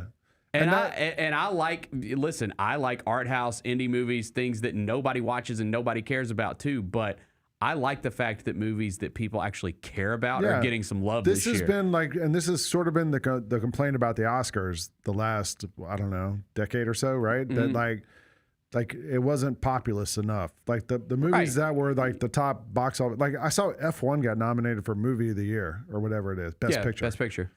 Like, I feel like that wouldn't have happened 10 years ago. Right? I think you're right. I liked F1. It was good. It was fine. Yeah. I saw it in the theater. I wish I would have seen it in the theater because I feel like I didn't get the experience watching it on my TV. I drove that home feels at like 200 miles an hour when I left that theater. Yeah, that feels like one you got to see on a big screen. But I liked it. It was good. You know, as far as like the other storylines that came out of it, everybody was giving love to Kate Hudson. I saw Craig Brewer do a post about it. She got nominated for Best Actress for Song Sung Blue. Did you see it? No, but I was here the show after you saw it, and you said you thought she might get nominated for Best Actress. Yes. You called your shot on this one. She was probably the best part of the movie. It was a great movie. I loved it. I'm glad that it got nominated. here because I thought I frankly think it deserves some more love because it's one of those movies that just they don't really make movies like that anymore. I don't know. It was just kind of a feel-good story like that you know, that you could take. You borrow some of my eye cream to put on as you're talking about the feel-good movies. And I know. God, I'm turning do into that. old So what do you loser. think about the nominees for Best Actor? Who do you think deserves it out of these? Chalamet, DiCaprio, Ethan Hawke, Michael B. Jordan, or Wagner Moura? Wagner Moura, yeah. He's great, by the way. He played, you would remember. The Secret Agent. I really want to see that You movie. would remember him. Did you watch Narcos? No. Okay, I watched the first few episodes. He played Pablo Escobar in Narcos. He's great, by the way. He was in Civil War, the Alex Garland movie. Is that movie great? The Secret Agent? I haven't seen it yet. It's not available to stream right now. It says it's on Netflix. No. Okay. It's not on Netflix, but it might be coming to Netflix soon. The Oscars are in March, so I think you'll be able to see it before then. You'll be able to see it before then. If it doesn't go back in theaters, it'll go to streaming somewhere. You'll be able to see it. It's going to come down to Timothée Chalamet and Leonardo DiCaprio for this. I think Timothy's going to get it because he's doing okay. Like there's other, award shows. You can rent it on Apple TV or Amazon Prime. Right now? That's what it says. I tried to last night. I didn't see it, but that's fine. But I think Timothée Chalamet's having his moment. Marty Supreme was great too, by the way. I've said that one to me is the one I've heard like very disparate things on. Like some people said it was terrible. It's awesome. A guy friend of mine in New York who used to work at the New York Times said it was awful. No, he's wrong. Did you see Uncut Gems with Adam Sandler? Yeah, I did. I'm still like got PTSD processing. from that. Well, this is the same where it's like super fast paced the entire movie. And it's a long movie. It's over 2 hours, but it flies by. It's super fast paced. And it's about, he's a ping pong player that's just trying to get to this international ping pong tournament. And it's kind of about his journey to get to it. But it goes a little bit away from being a ping pong movie into something else, but it's really good. You want to hear something really random? Yeah. I saw Uncut Gems in the theater. You know who I sat next to? Zach Kleinman. Really? Yeah. You guys saw Uncut Gems together. We did. How about did he like it? Yeah, it was great. It was a long story. That's hilarious. It was just random, but I ended up sitting with Zach. I've seen you at the movie theaters before. Yeah, I have. What was it? Was it Avatar? Malco? Yeah, it was I don't remember. It was the last Avatar, wasn't it? No. Dune, maybe? It was Dune. It was Dune Part 2. Dune 2. That's what it was. It was Dune Part 2. I saw one battle after another. That got nominated for a lot of stuff. I thought that was fine. I couldn't believe that the dude who played Frankenstein got nominated. I didn't like Frankenstein. I watched it. Oh, I liked the new it. one. Yeah, but like that's right up my alley. Did you like? Is that your favorite of the Frankensteins? We've seen 100 Frankenstein movies over the years. I liked Young Frankenstein better than this one. Young Frankenstein's great. I thought it was a pretty good adaptation. Is it the best picture? No. How's he going to get nominated for best supporting actor? I love Guillermo del Toro, the director. Yeah, He's but just Jacob great. Elordi played the monster. I think he's the best part of the movie. I mean, he is the movie. He's Vecna. It's not much difference, right? It's just like a dude in a costume stumbling around. Yeah. Sean Penn will probably win Best Supporting Actor, don't you think? No, I think Jacob Elordi's going to win it for Frankenstein. Will Emma Stone win Best Actress? No, Best Actress is going Kate Hudson? No, Best Actress is going to go to either Rose Byrne or Jessie Buckley, in my opinion. But I want it to be Kate Hudson. Did you see Hamnet? Yeah. Is it good? Yeah. It's really good. I borrow my eye cream. Dude, it's really good, but it is heavy. It's heavy. It's heavy stuff. Emotionally, you're saying? Yeah, it's about the making of Hamlet. Yeah. Which riveting. I mean, I'm sure everyone out Feels there like Shakespeare in Love, kind of. No. You know what I mean? Though, like that's about the making. It is the same era. I think that was The Merchant of Venice, but yeah. Actress in a supporting role. Last one. There's a scene in Hamlet that if you watch it and aren't brought to tears, then I don't know what's wrong with you. Especially if you have kids, it's pretty heavy. Yeah. So yeah, that's it. I just wanted to bring up that controversy because I think people are. I think some people are just kind of missing the mark on the whole Sinners thing. Like, is it the greatest movie of all time? No. Did it deserve 16 Academy Award nominations? I don't know. Maybe not. But was it a really good movie that deserves some recognition? Yes. The question is not, is it the greatest movie of all time? The question should be, was it one of like the 10 best movies last year? Sure. Yeah. Without question. Yeah, it was great. Yeah, It's so really I'm glad good. it's getting some love. Go see Idlewild, though. You should watch Idlewild. I have seen Idlewild. It's just been forever. Yeah. I saw when it came out. I think some other people must have too. Yeah. Get an idea. All right, we'll take a break. We'll come back here. We're going to get you out of here with GP's Carryout here on the Gary Parrish Show. Own the 2025-26 Grizzlies season with the 10-game Flex Pack, the ultimate way to catch all the action on your terms. Choose your favorite matchups from intense rivalries to weekend thrillers and customize your pack to fit your schedule. With 10 games to pick, you'll never miss the moments that matter most. Visit Grizzlies.com/packs today to build your perfect ticket pack and cheer on the Grizzlies your way. It's your team, your season, and your schedule. So don't miss out. Kroger shoppers and Grizz fans. Want exclusive last-minute discounted ticket deals texted straight to you? Sign up with the new Kroger Buzzer Beater deal. Fans can sign up by texting Grizz to 636-479 or visit your local Kroger store in the Delta Division and scan the QR code. By signing up, you agree to receive recurring automated promotional and personalized marketing text messages from the Memphis Grizzlies. Consent is not a condition of any purchase. Message frequency varies. Message and data rates may apply. Thanks for showing up, Memphis. Nothing compares to catching your Grizzlies IRL. And that all starts with buying tickets at Ticketmaster, the official ticket marketplace of the Memphis Grizzlies and the NBA. Ticketmaster gets you to the game so you can catch every highlight. Put that jersey collection to use for the next game and get Grizzlies tickets at Ticketmaster. Whether they're here at FedEx Forum or on the road, Ticketmaster's got your back when it comes to scoring tickets. And there's no better brag than saying you saw it live. Watching the Grizzlies is easy with FanDuel Sports Network. If you have cable or satellite, you're all set. Find us on your channel lineup. You can also use your TV provider login to watch games on the FanDuel Sports Network app. No cable or satellite? Subscribe directly to FanDuel Sports Network online. You can also watch on Prime Video by adding a FanDuel Sports Network subscription. Not sure where to start? Visit FanDuelSportsNetwork.com to learn more.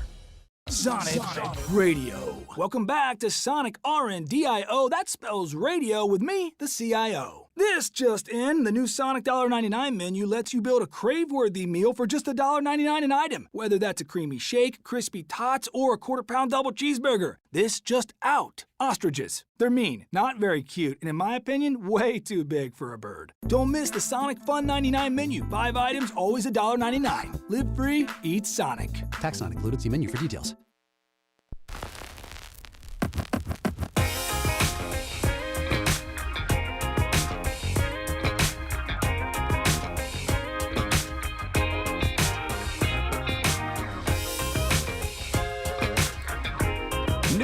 New goals, same unstoppable Grizz grit. Tip off your fitness journey and turn up for the home team with a special offer from Planet Fitness. Grab tickets to any January Grizzlies home game and score an exclusive offer from Planet Fitness. Start 2026 strong by cheering on the Grizzlies and meeting your fitness goals. Don't wait. Lock in your seats and your special offer today at grizzlies.com/January. Offer valid for online ticket purchases only. Again, that's grizzlies.com/January. Welcome back to the Gary Parrish Show here on Grind City Media. It's Friday. It's time to get you into the weekend, and we're going to get you out of here with the GP's Carryout. It's time for GP's Carryout. One final segment filled with stuff to take with you. It's not everything you need to know, but it's most of it. What did we miss today? What did we miss today? Yeah, what we missed today is the Memphis basketball team plays a game tomorrow. We didn't get a chance to talk about it, but they are at Wichita State tomorrow at 3 o'clock, going to be on ESPN2. Obviously, Tigers coming off that disappointing loss to Tulsa on the road the other night. Tigers have struggled on the road this year. We know that. This is a formidable opponent that they're going to be playing. The Shockers are 12-8, 4-3 in the American. Tigers 9-9, 4-2 in the American Conference. And I don't have a lot to say on it. Time's running out. If you're going to make a run, you better get it together here. Well, I mean, as far as like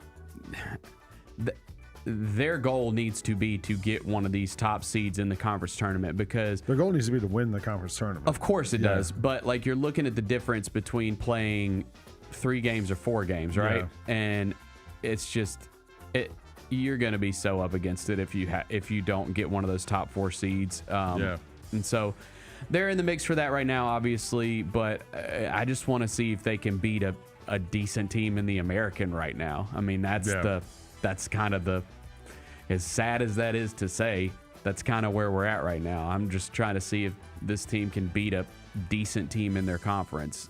64 teams, or what is it? 66 teams make the college. Yeah. How many teams make the basketball tournament? It used to be 64. Now 68. Yeah, 68. Right. So we'll see. I mean, I'd be interested to see where even the winner of the This is going to be a one-bid league. Whoever wins the conference tournament is who's getting in. I don't think anybody else is getting in. Out of 68 teams, one's going to make it? From the American Conference. Yeah, that's what I'm saying. Like, how many American teams are going to make the NCAA tournament? You said one. Yeah, the winner of the conference tournament. So there's going to be 68 college basketball teams in this tournament, only one from the American. I'm pretty sure. All right. But that looks like it's how it's going to go. It's not a good conference. Okay. So I and you just look at even Tulsa, who had a good record coming into that game, they haven't really beaten anybody. Yeah. Like it's whoever's winning this conference tournament, and it'll be interesting to see where the winner of that tournament gets seeded in the NCAA tournament. Like, I wouldn't even be surprised if the winner of that conference tournament is one of the first 4. Yeah. You know what I mean? Which would be wild to think about how far that league has fallen. Yeah. But I could totally see that happening. Yeah. I could totally see that happening. So we'll see. But again, the Tigers play tomorrow, 3 o'clock on ESPN. Everybody stay inside and watch college basketball all day tomorrow. Yes. Yeah. What's today's biggest game? Let's stick with college basketball. Ohio State at Michigan tonight, 7 o'clock on Fox. Ohio State's okay. They're kind of mid. They're 5-3 in the Big Ten. Michigan's awesome. Number 3 team in the country, 17-1, 7-1 in the Big Ten. They are 15.5-point favorites at home tonight. To take the points? Well, it's a rivalry game. So that's true. At Michigan. I feel like Michigan's going to blast them. I think so, too. Yeah. I'm going to go Michigan. Yeah. I'm going to go Michigan here. Yep. What are we watching on TV? All right, we got a couple options here. Yeah, You've got something, I've got something. So I got this, I got fed this thing that's debuting today on Netflix. Listen to the name of this, Bennett. Okay. Secret Mall Apartment. It's a documentary about a group of young Rhode Islanders. Okay.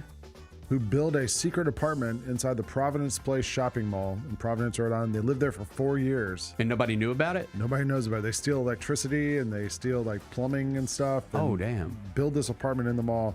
Then they get caught in charge of trespassing in 2007. They buy a lot of the stuff at Radio Shack in the mall and film their experiment. When did this happen? 2003.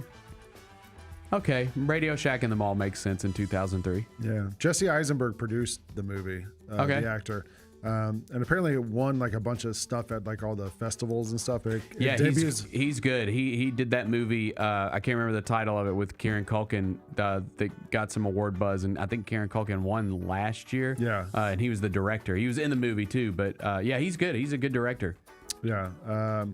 Anyway, it debuts today on Netflix. The other thing I want to watch, it's not out this weekend, but I saw that you and I mentioned off camera, the Star Wars Maul Shadow Lord series preview came out yesterday, and that looks like it's going to be an awesome thing on Disney Plus. Comes out. That looks sick. I think it comes out in April. I cannot wait for that. Everything that I'm a big Star Wars fan. I know.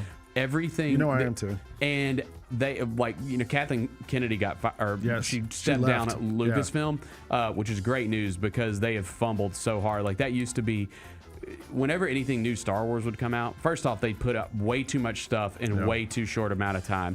And people it used to be when anything Star Wars related came out, it was this massive event. Like it was just such a big deal. And that just completely went away over the past decade, I would say. And so I'm excited that they're switching things up a little bit. Dave Filoni is involved with this, right? Yeah, and he did the Clone Wars. He did Mandalorian, which the new Mandalorian movie comes out this year. Oh, no, that's Favreau. What am I talking about? Favreau no, he did was involved with it. But Filoni was involved. But supposedly he didn't like the Andor Remember that? There was like stories last week that Filoni was kind of like down on Andor, which was incredible. Dude, because Andor Maybe season 2 best, is great. Yeah, the best Star Wars thing of our lifetime. Yeah, I love Filoni did like the animated series. He did Clone Wars. He did Rebels, and everything involving this Darth Maul in those series is so good. And so I'm excited about this new one that's coming out in a couple weeks. I'm excited about that. Another thing I got for you to watch that just dropped on Hulu today, the Bruce Springsteen biopic, Deliver Me From Nowhere, is on Hulu, dropped today. We watched, I bought the Blu-ray because you're what's wrong with me?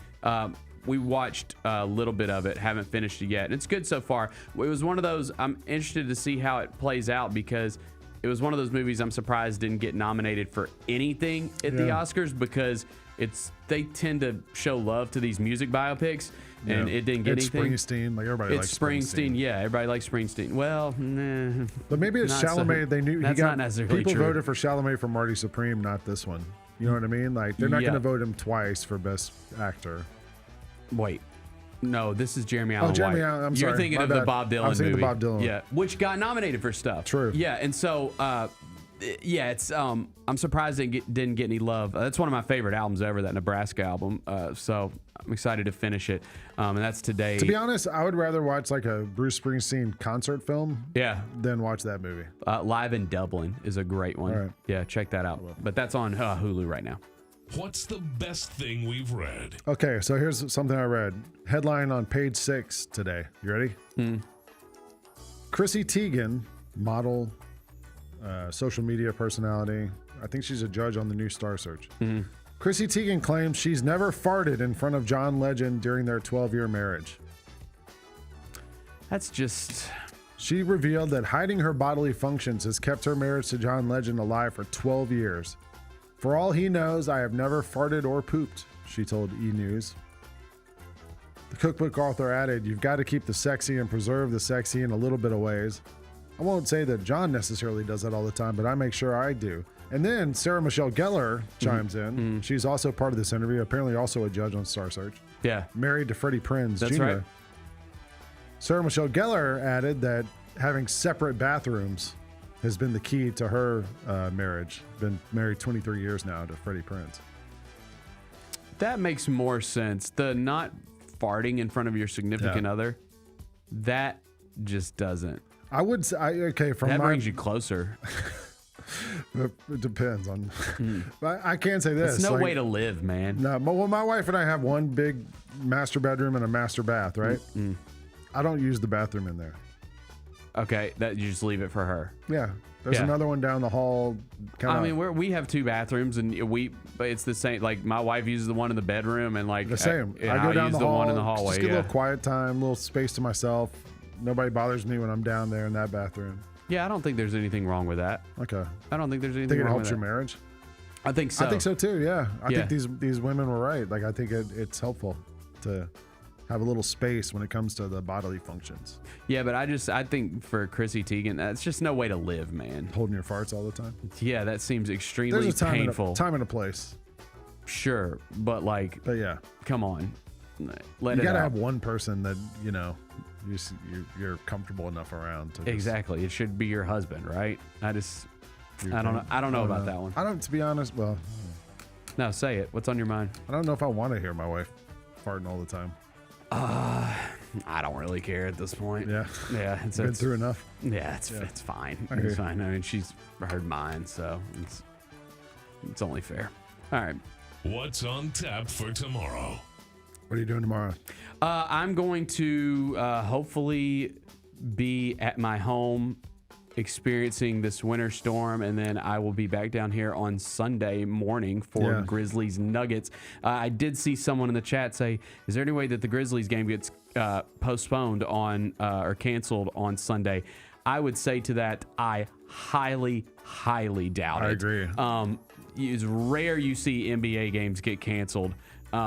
It would have to be, I think, a catastrophic weather event, and I think you'd probably be in a situation where like Denver couldn't get here or something. I think that's the only thing that could prevent it. And they're going to get here because their game, they play tonight. It's a late game. They'll fly after the game. They'll fly after the game. It looks like nothing's really coming in until overnight.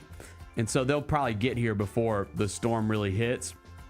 And if they're here, and the Grizzlies are obviously here, like they're going to play the game. I was trying to see when it's like forecast to begin.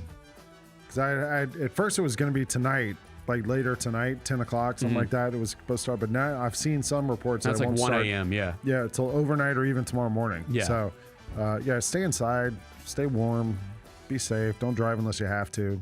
But I'll be here Sunday too. Because It'll be fun. Kids Day. We have Jeeps. That's right. We have Wranglers. If anybody needs a ride we're down, men. We don't need our own bathroom. We fart in front of people. Damn right we do. It'll be a fun weekend though. You got the Pelicans here tonight. You got the Nuggets here on.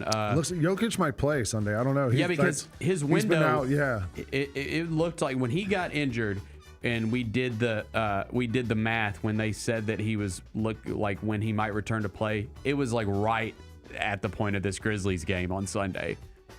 I'm looking it up right now. What he's listed as on the injury report.